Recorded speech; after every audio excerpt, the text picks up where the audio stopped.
Mati, welcome to Diaspora Food Stories. How are you? I'm good, Sherry, and thank you so much for this opportunity to chat to you. Absolutely. And you are joining us from Zimbabwe and your beautiful property there, which we're going to get into a little later in this episode, in this conversation. Yes. But before we start, let's just give a little teaser to our listeners in terms of who Okay. you are. Okay. So first of all, greetings from Victoria Falls, Zimbabwe, because we feel we're so special here in Vic Falls. So I have to mention that this is Victoria Falls. But my name is Matifadza Nyazema, born and bred in Zimbabwe. And I did all my sort of early education, first university here, then did a postgrad in journalism. So I'm actually a journalist for all my Nice. sins. And then went into tourism and basically never left. And my whole career was corporate tourism until I decided to start my hotel project 6 years ago. Okay. And the name of your hotel project, and let our listeners know. Yes, Mbano Manor Hotel, Victoria Falls. Nice, nice. But we're going to get into more of that venture Yes, later. But take yes. us back to childhood and Okay. just growing up in Zimbabwe. Okay, so I would say I come from a typical town family. My parents were what you'd call, sort of like first generation employee people to be employed. They came both from rural backgrounds. My maternal grandfather had a small farm, and my paternal side, they were just sort of peasant workers. Okay. But my parents managed to get educated. And so my father was a teacher first and ended up being a primary school or junior school headmaster. And my mom went to nursing school and she ended up being a deputy matron at a large hospital in the capital, Harare. So by those standards for my days, it was an educated family because they were both working class, both parents, mom and dad. So, and I come from my siblings, there are five of us. Okay. My older sister, myself, two sisters who are twins, and then a brother. Oh, So, yeah, I know. So I always used to say that I feel a little disadvantaged because twins came after me and they were always special. And so I always thought, and I was the second child and followed by twins. So I was always like the real middle child. But really a fairly simple working class background because, we lived in town. Mhm. Um, where my father had the school and my mother was working at the local hospital.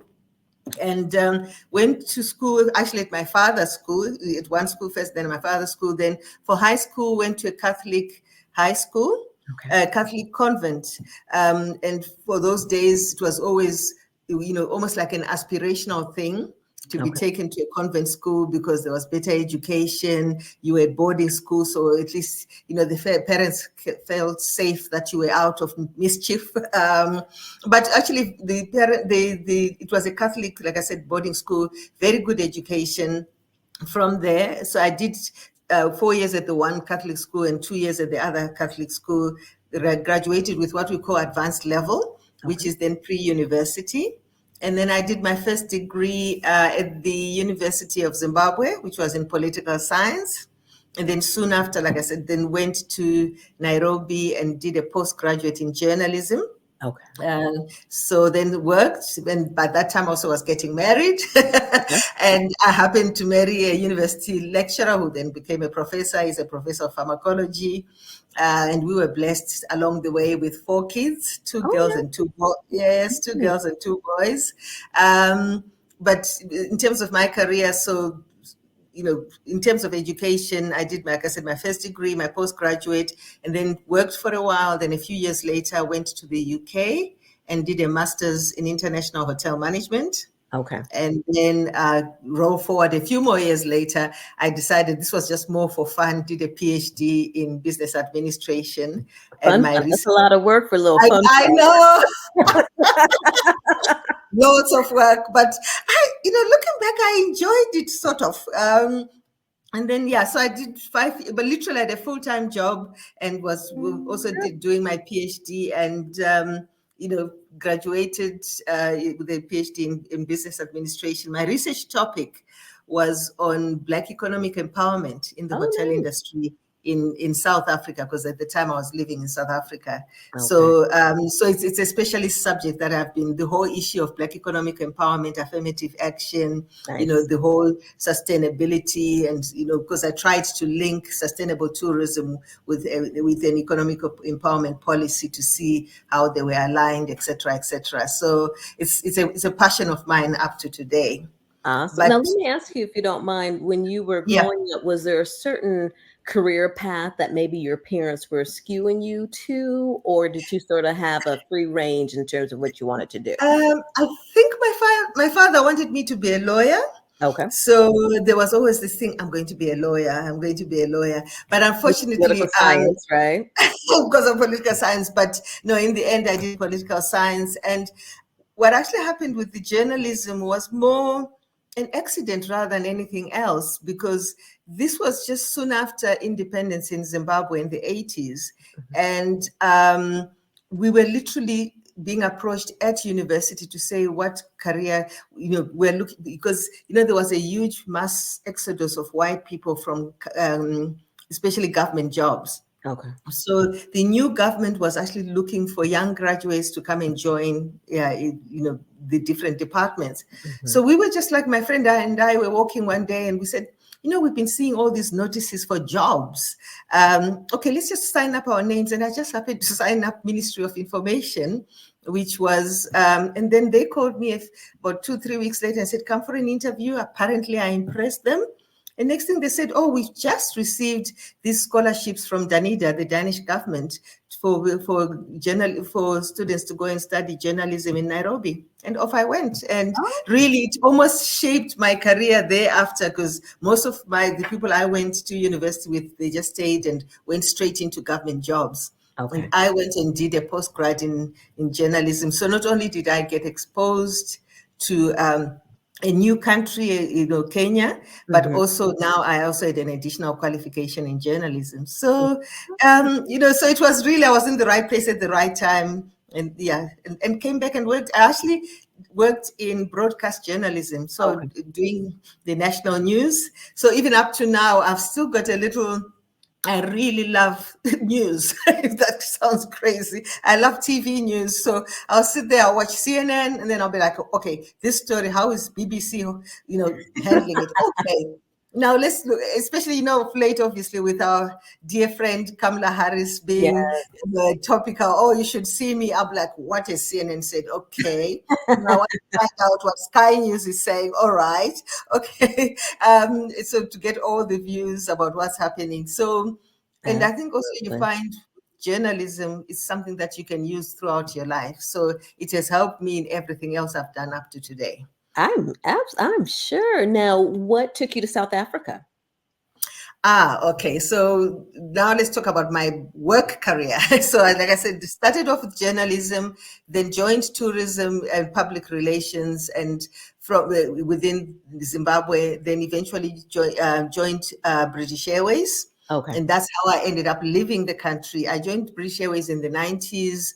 It was still flying to Zim at the time, but I ended up being posted to Nairobi Okay. again. So I ended up living in Kenya twice. Okay. Um, and then from there, actually, my job took me, my boss got, because that's when South Africa was in transition a few years after that. So when BA merged the whole of Africa under one office, my boss got the job and I got the job of area marketing manager for Africa. Okay. And that's how I initially first moved to South Africa, Wow. because he decided we were going to go to Johannesburg and have our head office there. So I actually first worked in Johannesburg as a, what do you call it, as an expatriate, Okay. working for British Airways. Came back home briefly for just under 2 years, and then decided to go back on my own steam to work for a hotel group there, and ended up staying another 16 years working for that hotel group. Wow. And That's within, where you sort of got the bug, huh? So that's yes, but I think where I was lucky as well is because of my career, sort of large global airline, large hotel group. I also did a lot of traveling.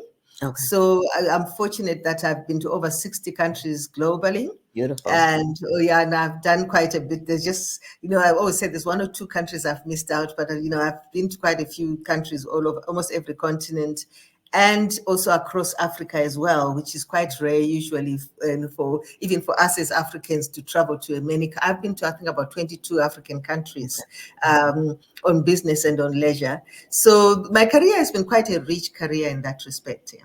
Beautiful. Now, how have you imparted some of this love of travel and just what you're doing into your kids? Are any of them following sort of in your footsteps? Well, my daughter, my eldest daughter, actually works on the hotel project with me.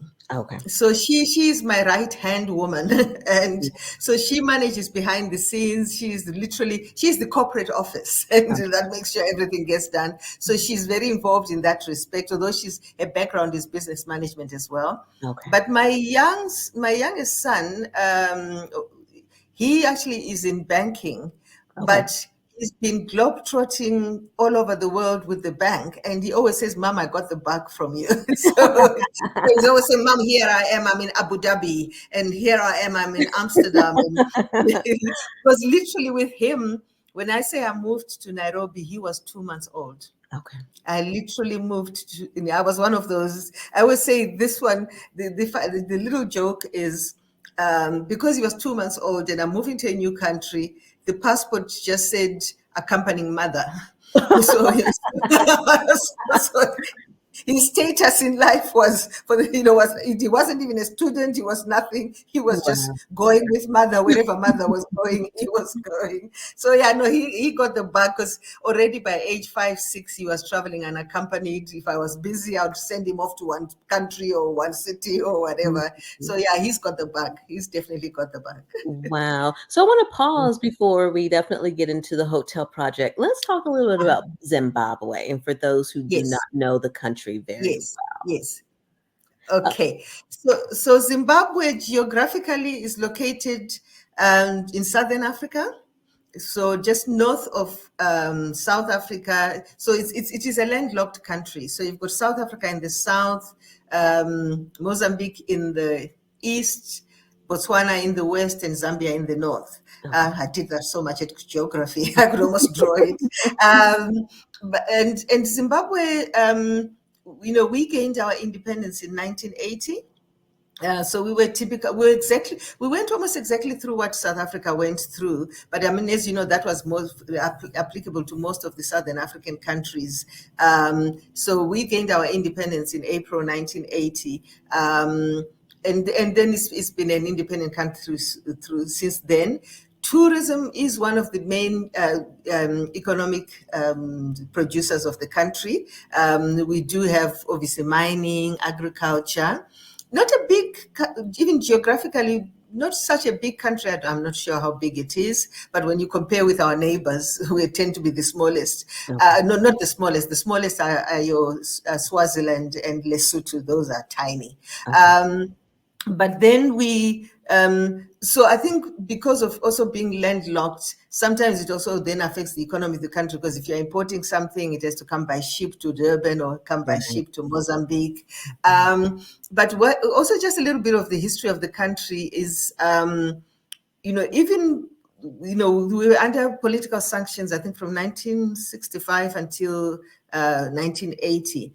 But the education system in Zimbabwe was always a very strong education system. Gotcha. So we had an interesting separate but equal system. So I never went to school with a white person. I went to a black school throughout my life. And it's interesting because when the changes happened, my younger sisters, they ended up going to what we call multiracial schools or combined schools. But I actually, right through, the first time I went into class with a white person was at university. Okay. But so but the actual education system, like I said, was quite strong. So where we were fortunate, I think, as a country, is that Zimbabweans, tended to be quite well educated, and you find even people who are in the rural areas. I mean, I look at my aunts and uncles; they only went as far as junior school, which is the first 7 years. But when you talk to them, they are very articulate. And they can carry themselves well in a conversation. You can even interview them, and they'll answer you quite well. So I think, in some of those things, perhaps even when I look at my career, then helps you when you go globally, because you've got the confidence. You can hold yourself in a global stage because you realize, oh, I can speak well. I can, I've learned all of these things at school. It was quite a broad, curriculum that would go through. So we knew everything about what's the difference between East and West Edge Germany, or was Saskatchewan versus Manitoba versus whatever. So, I think it helped us in terms of having that solid education system. And even today, when I look at now, having come back after almost 20 years out of the country, and I look at, even when you now look at the youngsters and the parents, as parents now, and how there's always been a strong ethos for education in the country. Yes, some things that don't work as well as they used to, as happens in our African countries, but there's still a very strong ethos of education. But also, I think, because we are also, I don't even know if it's about a small country, but culturally, we've also, I think, managed to sort of fairly keep, almost like balance the identity in terms of Westernization versus your own core cultural values. And I mean, I'm generalizing because, with today's world, especially now with social media, everything is changing overnight. But I mean, if you come back, and obviously we'll talk about it, my hotel, I named it after my cultural name. And yes, it is actually my cultural name. But And so, if you don't mind, let's talk a little bit about when you say your cultural name or your cultural. Can you share a little bit more about that? Okay, so across Southern Africa, we have, so normally, you hear about kingdoms, and then below the kingdoms you've got the tribes, and then below the tribes you've got what you call clans, and clans are really, or where, sort of like a region, a region that, that has got some common whatever it is. So one of the things was that a certain clan would have its own identity. And the usually always, it comes down patrilineally, so it's always through the male, your father and your grandfather, etc. But then all the people from the clan would have a clan name. And in most of the tribes, it's always the man who's got because it's a patrilineal society, that has got the clan name.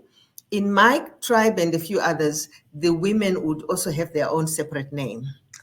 So my father was called Matemavi, but I was called Mbano of Matemavi. But it's not just me. Mbano is a name that belongs to my father's sisters, my father's first cousins, my sisters, my first and second and third cousin, as long as you came down the patrilineal line through the men, not through the women. So the name Mbano does not belong to me. It belongs to a tribe. It belongs to a clan. So when we were growing up, the way it used to happen is that the elders would not call you by your given name. They would call you by your clan name, because it was a sign of respect. It was also a way of keeping the clan together, to say, because in my culture, even growing up, for me now it's broken. I can see in my children and grandchildren. It's, we don't have the word cousin in my language.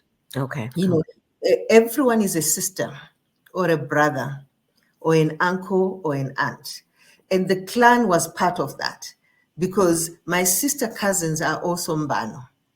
So when we meet, we just say, hello, Mbano, and they come back and say, hello, Mbano.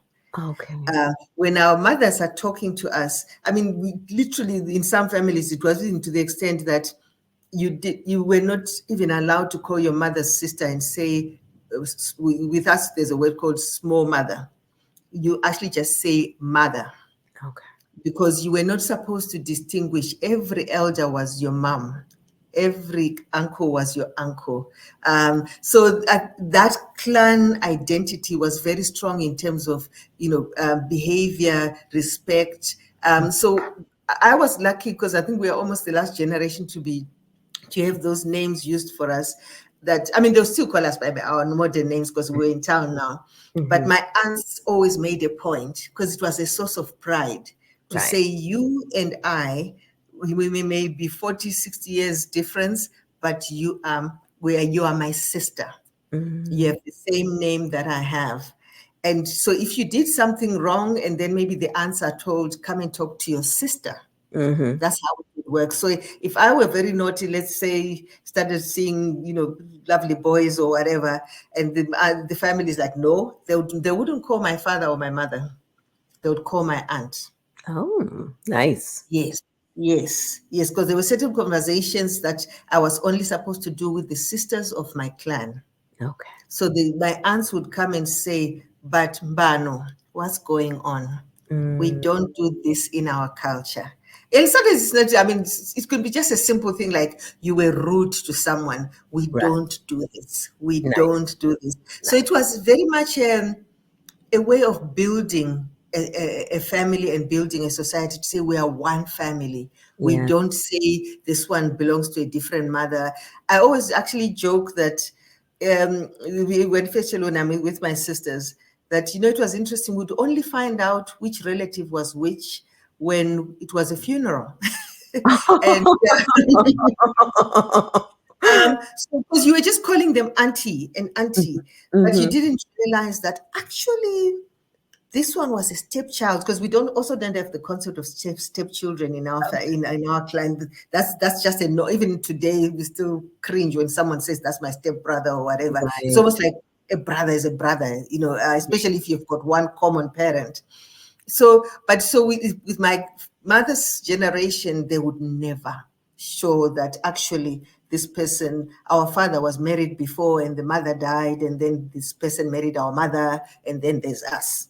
They Right. would never show that there were two mothers involved or two fathers involved or something. So it was like, so this whole clan thing was, so I'm just talking about the funeral that I got, is then when it came to inheritance, Okay. now the day after the funeral, and people are saying, okay, whose house is this now? And then you'd understand, oh, actually Uncle X was not from our grandfather, he's from another grandfather. That was coming out. So we always used to joke with my sisters. Once we caught them, it was always so funny to say, "Let's go to the funeral now. Let's wait for the scandals to come out. Who's the real father of this one, and who's the real?" Wow. Now, would you say, Monty, is this something that is continuing down through your children's generation, or? It has Okay. diluted a lot. No, it Okay. has diluted a lot. With socialization, Yeah. and also I think monetarization of society. Okay. Because in fact, I always look back and I say sometimes it used to work when you're all living in a rural environment generally, and Mm-hmm. so there's no, besides the wealth was just probably cattle and Right. probably some land to farm. But now when you're talking houses and cars and and a business and whatever, then that's where you see this whole thing comes to say, actually, I'm the real brother, because they're saying I'm the one who should inherit this, not this other step brother or something. So sadly, a lot of that has gone. Yeah. You do find within societies that like in my family, I'm lucky. Both sides are still retaining some of that cultural respect. So, with my mom, she comes from a huge family. She was one of 9 children, and she was the eldest sister. So she took the burden of all these younger brothers and sisters. And we really grew up very close to our first cousins Mm-hmm. because of that, because everyone was welcome to come into our home. Everyone was, if someone, because we were the town people, the others were mostly in the rural areas or in the smaller towns. So if they came to the capital, they didn't have to give you notice. They didn't have, they would just come and they've arrived. Okay. And, so but you also found with time, it has also been sometimes a cause for conflict among families, Okay. because then some people also abuse it. I can see So, you are my aunt, so I can come and just sit and do nothing, and I want you to do everything for me, that. or I want money Yeah. or something, and then now you're saying, but you refuse to go to school, or you've been given jobs and you've been, dropping jobs, etc. So, but generally speaking, most people are still conscious of what the cultural ethos demands of us, but a lot of people don't subscribe, don't practice it that often. But also what happens is, you can even find within the same family, one sister or one brother can say, look, you can keep your customs, I'm out of here. And Okay. it's sort of acknowledged, and people just say, you know what, let them do what they do. But you Right. find for main events like weddings or marriages, funerals, people still sort of go back to some of the cultural norms. Who's going to speak at the funeral? Right. It depends on that. We need an uncle from the mother's family. We need an uncle from the aunt. So they sort of revert back. What is the proper way of doing things? Yeah. So it's fascinating. It Yeah. is. And I can say I can definitely relate because, I know growing up for us, we were yes, ma'am, yes, sir, in terms of Yes. respect. And now the kids don't necessarily say that now, right? Or someone will get upset if someone says ma'am. Well, it's just a sign of respect. If I say hi, But ma'am, I get that for yes, you. Some people get yes, so upset. And then, we say it yeah, takes a village to raise a family, right? And so yes, if it was no thing, if we were walking down and maybe Miss Jones saw us doing something, yeah. And then we'd you, be like, oh, Miss Jones gonna tell mom and dad, you know what I mean? And we yes, wouldn't get upset yes, about it. It was Miss Jones looking out for us. But today yes. you get people Oh, yes. upset, Yeah. so Yeah, that's exactly the same. These days, neighbors, you just observe and you'll be like, ooh, leave it well alone. Don't go. And right. whereas in the past, a neighborly mother could actually tell you off and beat you up and take you to your mom and say, this child, I saw her misbehaving. So some of those have sort of diluted with time. Unfortunately, that's the way life is. I guess Absolutely. the modernization has also brought its positives, but I think there is still some value in that whole, we are one people and we are one family. Right. Well, I always say whatever anyone can do to just definitely hold those close and keep those. I think it's just so important Yes, as the world continues to change, right? yes, So, want yes, to get into you went back to South Africa, you worked for hotel property. Is that yes. sort of when you started to get that? When in that journey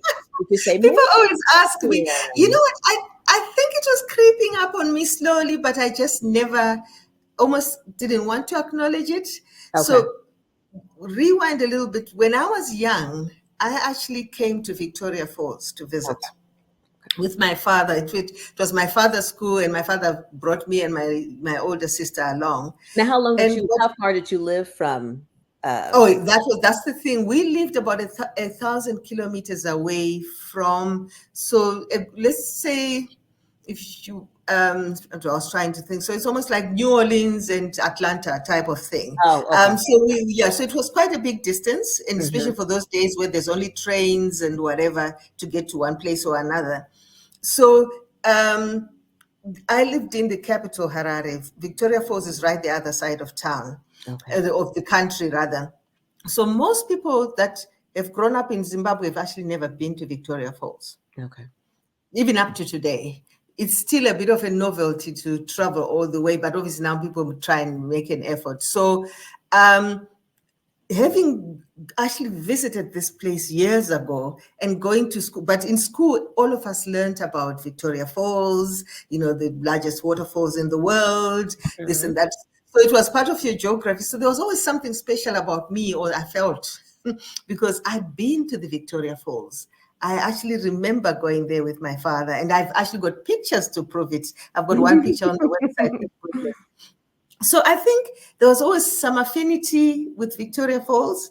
And then I end up working in tourism.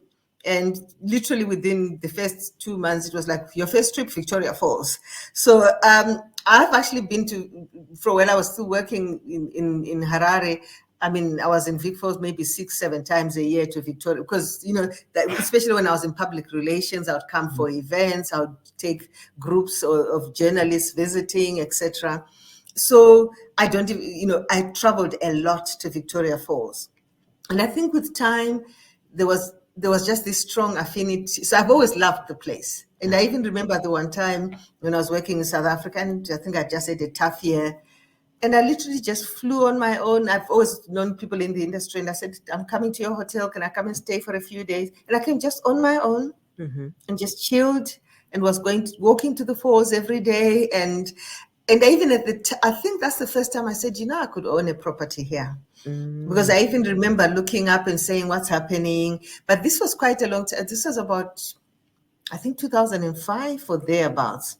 Okay. But I didn't do anything about it. So then, come 2016, I was just having a conversation with my husband. We were in Johannesburg, and I said, and we we're talking about retirement. Okay. And say, what will happen next? What's your next career, after corporate? And I just said, I'd love to own a property in Victoria Falls. And he just said to me, so why don't you? And I Oh, thought, I love that. okay.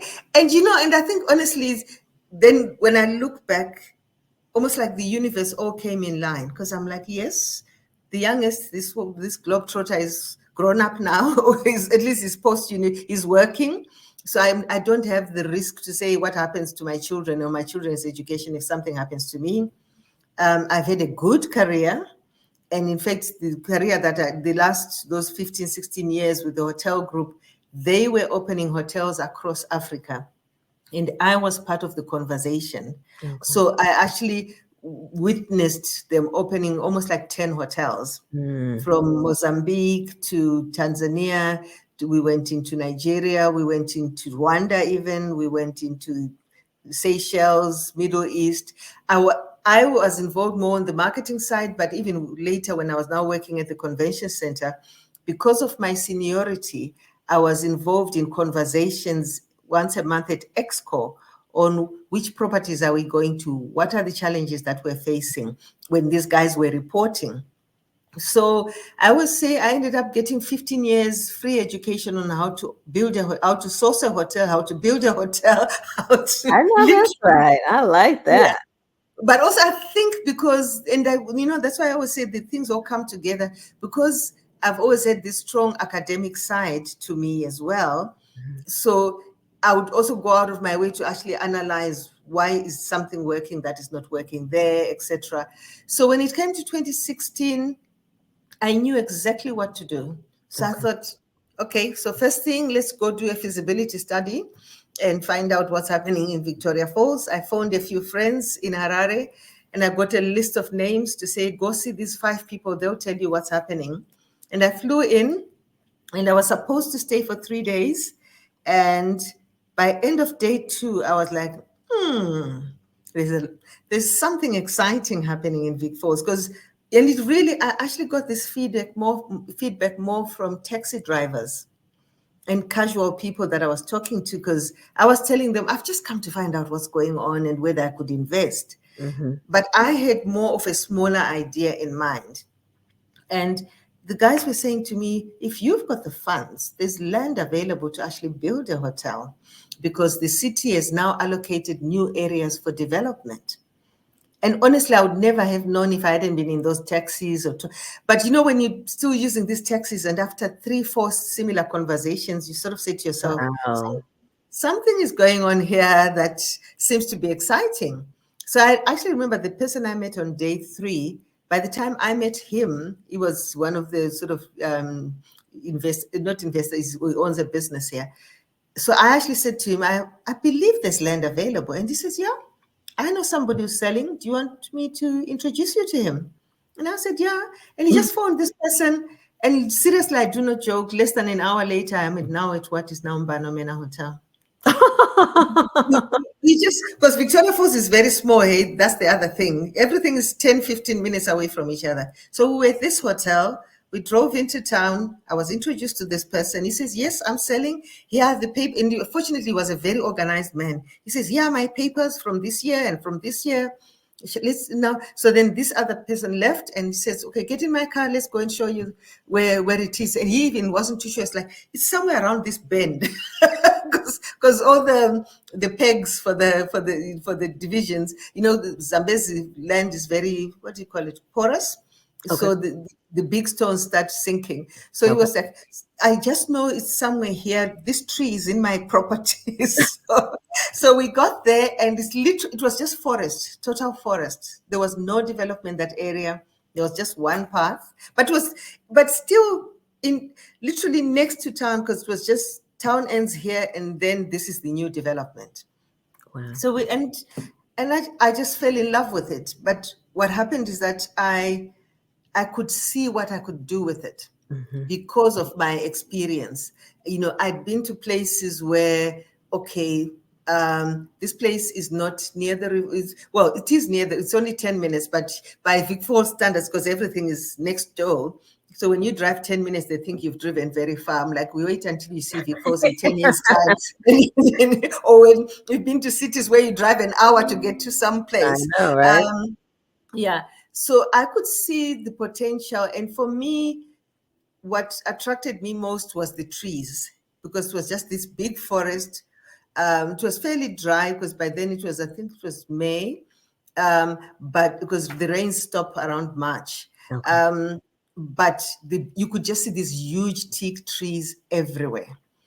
And I just sort of thought, wow, we can do something here and something special. Just had that feeling. Wow. Yeah, and I literally just called this guy the next day, and I said, please give me first right of refusal while I go and figure out where I'm going to find the money and what I'm going to. But I was just so excited, and I think I just never stopped until today. And wow. The rest is then you obviously acquired the property, the land. So yes, so it was about acquiring the property. And my poor husband and I had to sort of rob the banks and rob the pension funds, my personal pension fund, his personal pension funds, etc.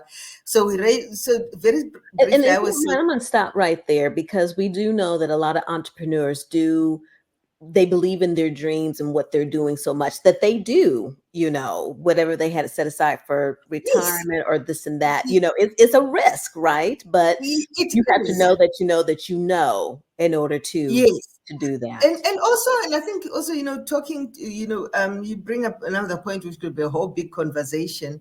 A lot of us, and I honestly think I speak for a lot of people, didn't have big sums of cash just sitting in a bank. Because sometimes in our African countries, that money can disappear in a day. It can be diluted. So either you invest, like in my case, it was invest in housing. So rather own 2 or 3 houses than take the value of the 2 houses and put it in a bank. Because you can wake up tomorrow and there's been a devaluation of the economy and all your money is gone, and it has actually happened. Okay. So and so that was the thing, that we were lucky that at least, my husband had, besides also both of us having very strong careers, etc., and yes, some savings, but also we had investments that we could use as collaterals and as, realignments to try and raise the money for the land.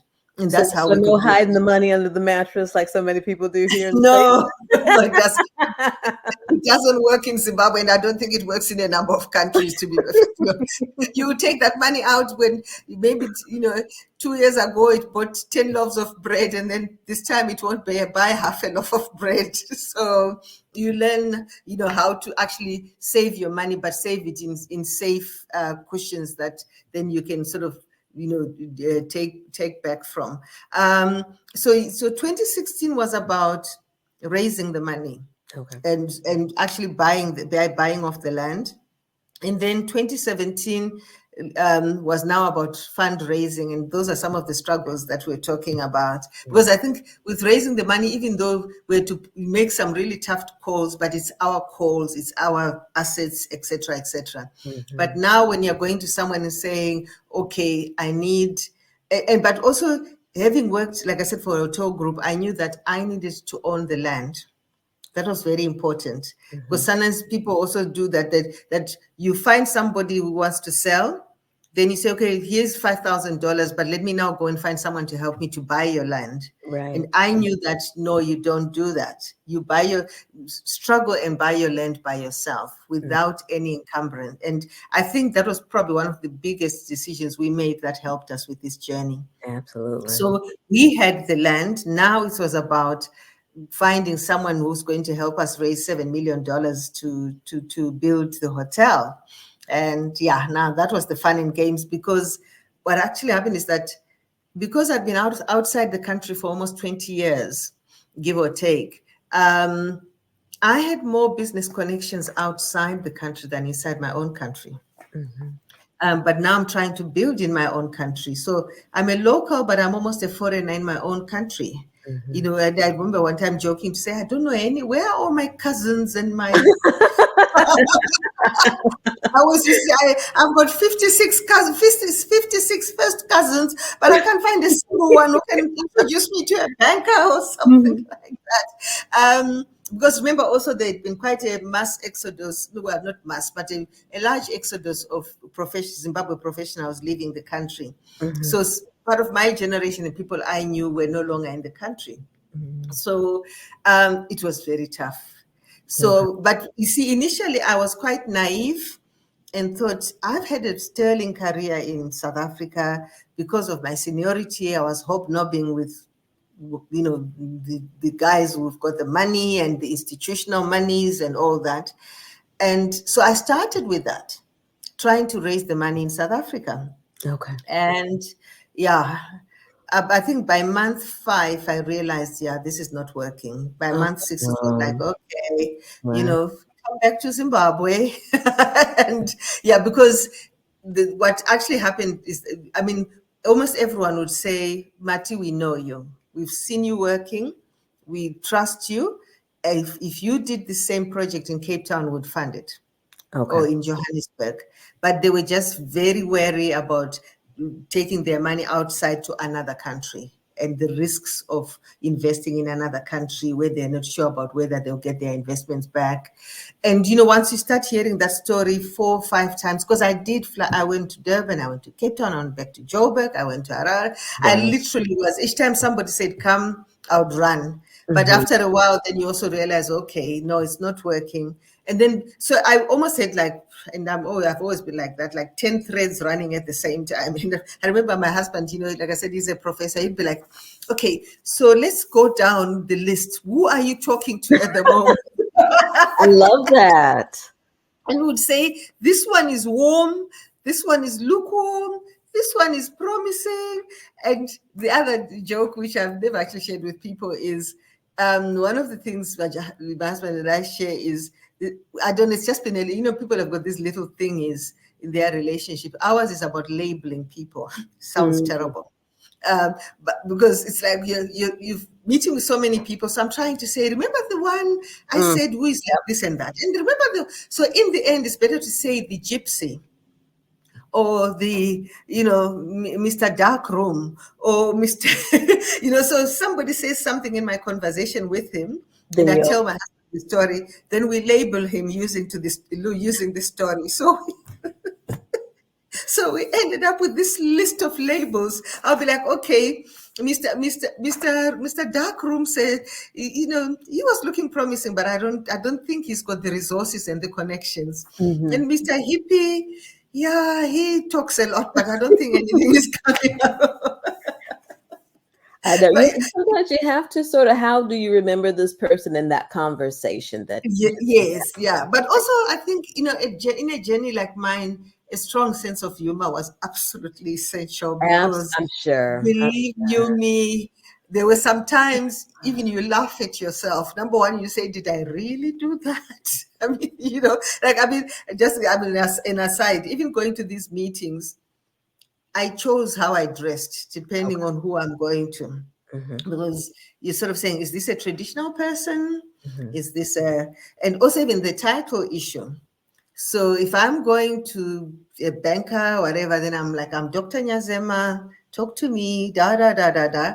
But maybe if it's maybe a pension fund and I'm trying to, or somebody, especially, and even within the same organization, I could change my title twice. You just You know, code switching and just do it. yeah, let's just do it. If you're going to be comfortable, if I call myself Maya, which is Mrs. X, then that's fine. And then when I get to the Mhm. proper office, it's Dr. X is fine. Then when I come back Right. to your office, Mrs. X is fine. But I tell you, it was not. Yeah, I think I calculated. I'm actually writing a book about it. That because I've got all my notes. I did easily, at least between online, face to face, you name it, easily about 100 presentations asking for Wow. money. Wow. Now, It at was, any time, I'm sure there's the highs and lows, obviously, yes. but was there any time that you felt like quitting, or did you? I know there are some days I just need to step back. Today is just a day, it's a Monday, or whatever the case may be. Let me see how I feel tomorrow. It's funny, and I think that's where I take after my mother. I think I'm so stubborn. Mm. Once I decided and I felt that this was a good idea, Oh, this hotel's failure gonna was happen, huh? this is going to happen. It honestly, it was just failure was just never an option. I Nice. think it was more the way I had to be realistic and sort of pull back is the timeline I'd put myself, because I'm one of those, I like to work on timelines, and Okay. I've had to learn the hard way that, sometimes this thing is going to take 6 months. In fact, actually, sometimes 18 months is not that long. Right. Whereas I was used to, I'm doing this and I want an answer and this and that and this and that. So yes, I think it was more changing the time it was going to take to achieve what I wanted, but the actual achievement was never a question. Right, because you're It always was really, dependent upon someone else, whether it's, you gotta get the supplies, this person has to do that, so there's that yes, factor that you've gotta, yes, my yeah. timeline says this, but that's not necessarily what their timeline is. Was going to happen. Yes. So what you found was, and also with time, especially once I came back to Zim, whereas in South Africa, my brand carried weight. Mhm. And I could just phone somebody straight, phone their secretary and walk through. And I knew that culture. Here I realized, excuse me, people didn't know me Mhm. or didn't want to know me. Mhm. So it was a case, after a while, you realize, all right, who do I know who's going to introduce me to this person? Right. So we would actually sit and debate, and I would say, look, I've been told there's a good opportunity with a bank called 123 or an institute called 123. Then we would actually brainstorm and say, how do we get rather than just what is the telephone number, let's go, Mhm. what is the most effective way to actually get a proper audience? And one of the things, again, same thing, besides me just doing the stuff, the fundraising and writing the projects, I was lucky. I actually had a group of people around me who supported me. Besides my own husband and my children, all their resources came through. My one son is a lawyer. This one is this one is that. All of them contributed one way or the other. But I was also lucky that one of my son-in-law is into financial, capital raising, etc. I Right. also had a nephew who is into that field as well. So in the end, to be honest, each time it came to the stage, even when I finally was now raising the funds, I had at least a backup of about 4 people. I would say, let's talk to these 4 people and tell them this is the proposal we've been given. Mhm. And then let them look at it. And then that's where sometimes then I would say, okay, I've received a proposal, or I'm going to see Bank X. And then I call this one, and that one. And you sometimes then see the story is almost the same. These guys are going to be interested in equity. Or Mm. these guys only look at debt. Or these guys want a combination. these guys are soft on this, on that. And so I did have financial advisors that, through my family and my, extended family network. And those honestly were immensely valuable for me, because at least first of all I wasn't paying them most of the time, but also there are people I could call at 8 p.m. to have a conversation, or I'd call in, or at a weekend. So I would work according to their schedule to say, before I go and meet these people, what should my story be? What is going to be the best story that will sell?